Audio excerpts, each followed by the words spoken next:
दोस्तों जय माता दी। माह जुलाई और प्रथम राशि मेष, मंगल महाराज की दमदार राशि। कैसा रहेगा जुलाई माह और कैसे अच्छा बनेगा जुलाई माह, इसके लिए हम चर्चा करने वाले हैं। यहाँ पर 3 भागों में इस वीडियो को बांट सकते हैं।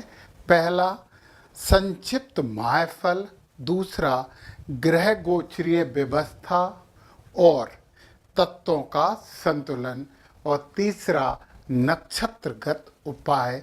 क्योंकि मेष राशि में 3 नक्षत्र आते हैं, अश्विनी, भरणी और कृतिका। तो संक्षिप्त माहफल मेष राशियों के लिए परिश्रम और उपलब्धियों का महीना। कार्य क्षेत्र में नई जिम्मेदारियां मिल सकती हैं तथा रुके हुए कार्यों में गति आएगी। आर्थिक स्थिति में सुधार के संकेत हैं, लेकिन अनावश्यक खर्चों पर नियंत्रण रखना होगा। परिवार और दाम्पत्य जीवन में धैर्य एवं संयम से कार्य लेना पड़ेगा। नौकरी में नई जिम्मेदारी प्राप्त हो सकती है, जिससे वर्कलोड भी बढ़ेगा। व्यापार में पुराने संपर्कों से लाभ हो सकता है। रुका हुआ धन भी प्राप्त होने की संभावना है, परंतु निवेश बहुत सोच समझकर करें। परिवार में शुभ समाचार मिल सकता है। जीवन साथी के साथ अहंकार से बचें। संतान पक्ष से संतोषजनक समाचार प्राप्त हो सकते हैं। घर की दक्षिण दिशा को बिल्कुल स्वच्छ रखें। क्रोध, जल्दबाजी और बिना सोचे लिए गए निर्णय इस माह में नुकसान भी पहुंचा सकते हैं। चलिए अब हम बात करते हैं ग्रह गोचरीय व्यवस्था की। लग्नेश मंगल मतलब चंद्र राशि है ये। चंद्र राशि, जब हम गोचर की बात करते हैं तो केवल चंद्र राशि की बात करते हैं, ये लग्न राशि नहीं है। मंगल महाराज अग्नि तत्व के महाराज बैठे हैं आपके दूसरे भाव में। दूसरा भाव पृथ्वी तत्व का भाव होता है और वृषभ राशि भी पृथ्वी तत्व की ही राशि है। मतलब क्या है? मतलब ये है कि आपकी कार्य करने की क्षमता आपको स्थायित्व जरूर देने वाली है, ये बात लिख के रख लीजिए। परंतु दूसरा भाव वाणी का भाव होता है, परिवार का भाव होता है। तो थोड़ा सा सोच समझ के बिना क्रोधित हुए शांति के साथ बोलिए और परिवारजनों से सामंजस्य जरूर रखना चाहिए आपको, तो मंगल धन देंगे, क्योंकि ये भाव धन का भी होता है। अब सूर्य महाराज बैठे हैं तीसरे भाव में। ये सूर्य जो हैं वो अग्नि तत्व का प्रतिनिधित्व करते हैं और तीसरी राशि जो है वो वायु तत्व का प्रतिनिधित्व करती है, और ये घर भी, तीसरा भाव भी वायु तत्व। वायु तत्व संचार, भागा दौड़ी बढ़ाता है और सूर्य महाराज नेतृत्व देते हैं। तो फिर हम थोड़ा सा चलेंगे, कम्युनिकेशन बहुत अच्छा करेंगे, बोलने में हम महारत हासिल कर लेंगे और अच्छा बोल के हम अपना प्रभाव लोगों पर डाल सकते हैं। और ये 7वीं दृष्टि भाग्य पर भी डाल के भाग्य को चमका रहे हैं। मतलब भाग्य तो अच्छा है इस माह आपका। परंतु सूर्य 17 तारीख से कर्क में आ जाएंगे। अब कर्क में सूर्य अग्नि तत्व है, कर्क जल तत्व है, ये घर भी जल तत्व का है। 17 तारीख के बाद थोड़ा सा इमोशंस का तूफान आपके मन में जरूर चलेगा, तो सूर्य भगवान को जल दीजिए, शंकर भगवान की पूजन करिए। दोनों चीज़ें शुभ और सिद्ध हो जाएंगी। मतलब इमोशंस कम हो जाएंगे, एग्रेशन भी कम हो जाएगा। अब इस घर में बैठे हैं बुध, शुक्र, गुरु, तीनों अच्छे होते हैं इस घर में। शुक्र जल तत्व है, राशि भी जल तत्व के। गुरु आकाश तत्व हैं, तो जल तत्व में बैठ के बहुत ज्ञानपूर्ण इमोशंस देते हैं।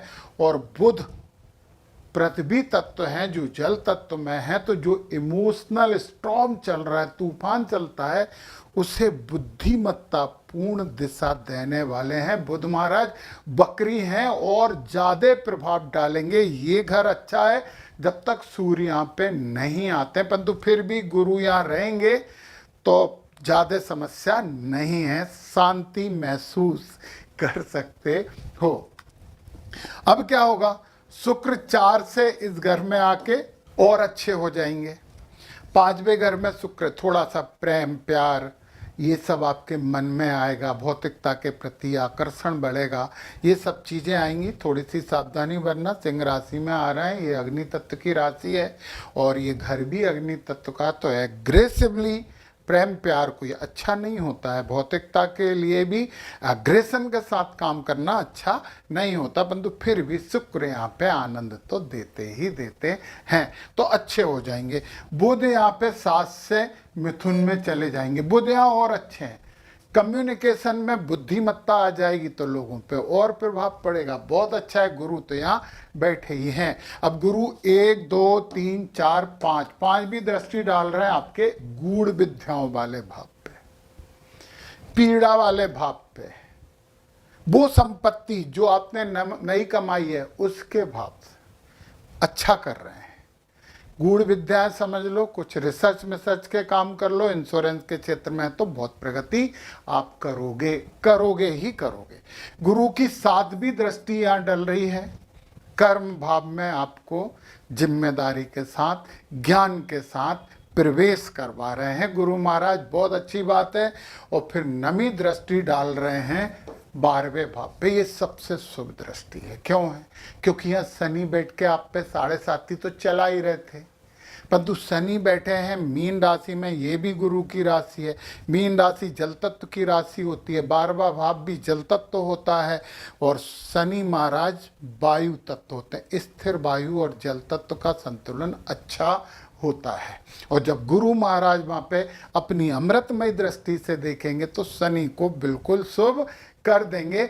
वैसे शनि महाराज एकमात्र ऐसे ग्रह हैं जिन्हें शुभ करने के लिए मेहनत, ईमानदारी, सच्चाई, बुजुर्गों का सम्मान और छोटे कर्मचारियों का मान शनि को बिल्कुल ठीक कर देते हैं, कहीं कोई समस्या नहीं देते। शनि जिस घर में बैठते हैं उस घर का बुरा नहीं करते हैं।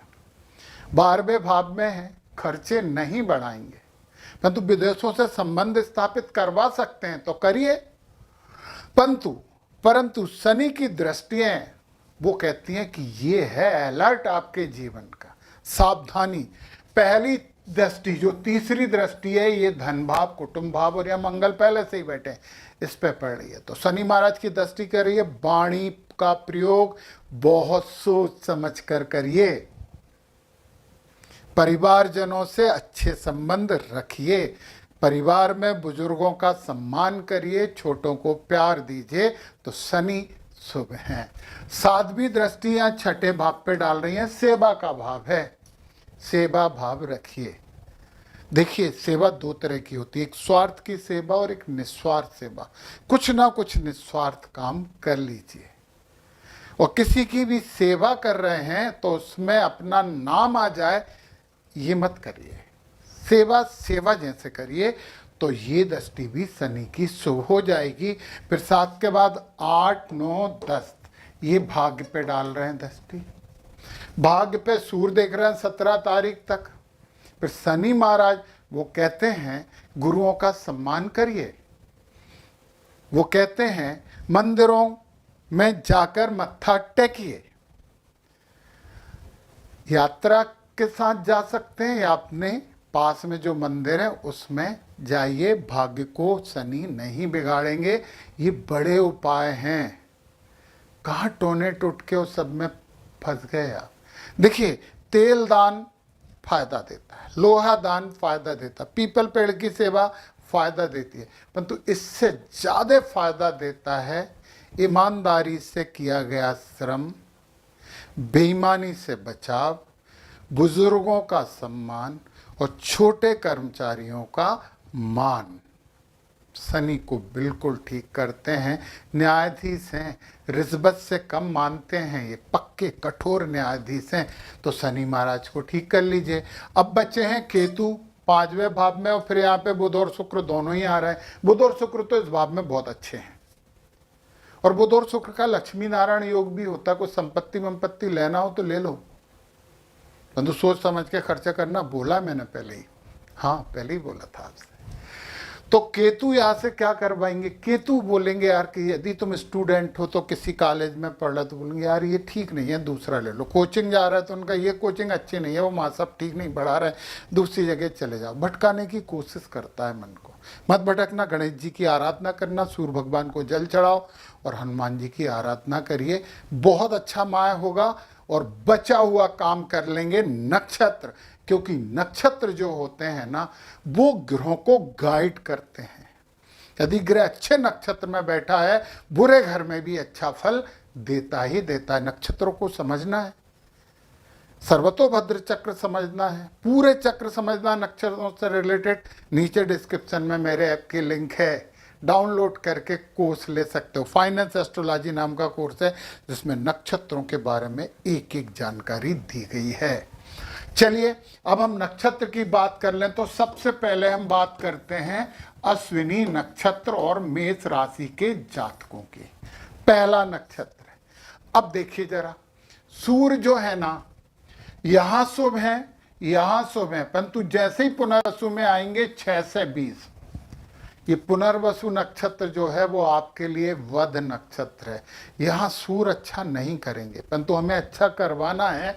तो 6 से 20 तक आप जाप करिए ओम आदित्यई, आदित्य नहीं है आदित्यई नमः, इसका जाप करिए, सूर्य शुभ फल देंगे। मंगल की बात करते हैं। मंगल कृतिका में विपत है और मृगशिरा में प्रत्यरी है। यहाँ ठीक है, यहाँ पे विपत है तो आपको जाप करना है ओम आग्नेय नमः का, और मृगशिरा में मंगल को ठीक करने के लिए ओम सोमाय नमः। अब एक क्वेश्चन आया था कि मंगल को ठीक करने के लिए चंद्रमा का मंत्र, मृगशिरा नक्षत्र के देवता हैं चंद्रमा, और देवता का बीज मंत्र पढ़ने से नक्षत्र प्रसन्न होकर ग्रहों को शुभ कार्य करवाते हैं। तो ये दोनों करना है। 4 तक ओम आग्नेय नमः और 24 के बाद ओम सोमाय नमः का जाप करना है। गुरु पुख नक्षत्र में है, ये आपका मित्र नक्षत्र है, बहुत शुभ है। शनि रेवती नक्षत्र में है, ये आपके अति मित्र नक्षत्र है, बहुत शुभ है। और इसके बाद राहु सतविषा नक्षत्र में है, ये साधक नक्षत्र है, बहुत शुभ है। और केतु भी जन्म नक्षत्र में है, मघा में, तो ये भी शुभ फल देने वाले हैं। तो केवल 2-3 मालाएं करनी हैं तो करिए। चलिए अश्विनी नक्षत्र के बाद जो अगला नक्षत्र हमारा आ रहा है नेक्स्ट, वो है भरणी। यमराज का नक्षत्र है, ये बहुत ईमानदार लोग होते हैं इसमें। भरणी नक्षत्र, भरणी नक्षत्र के लिए सूर्य में क्या करेंगे, आद्रा में प्रत्यरी है और पुष्य में बध है, ये ठीक है। आद्रा में प्रत्यरी है तो यहाँ पे आपको ओम रुद्राय नमः का जाप करना पड़ेगा। कब तक, 6 तारीख तक, 6 जुलाई तक। और फिर 20 से पुष्य के लिए यहाँ पे आपको करना पड़ेगा ओम बृहस्पते नमः। ये 20 के बाद 6 तक, बीच में 6 से 20 तक आनंद है आपके।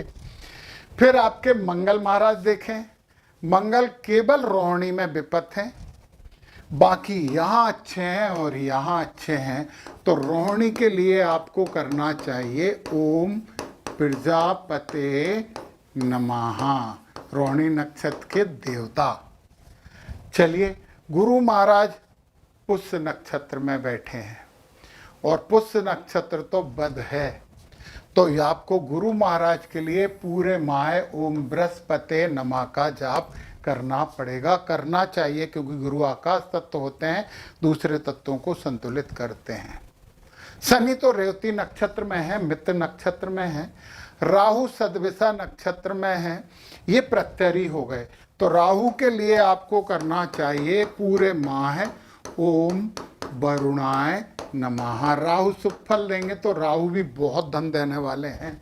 मघा केतु अति मित्र नक्षत्र, बहुत आनंद है आपके लिए, केतु बहुत शुभ है आपको जुलाई माह में।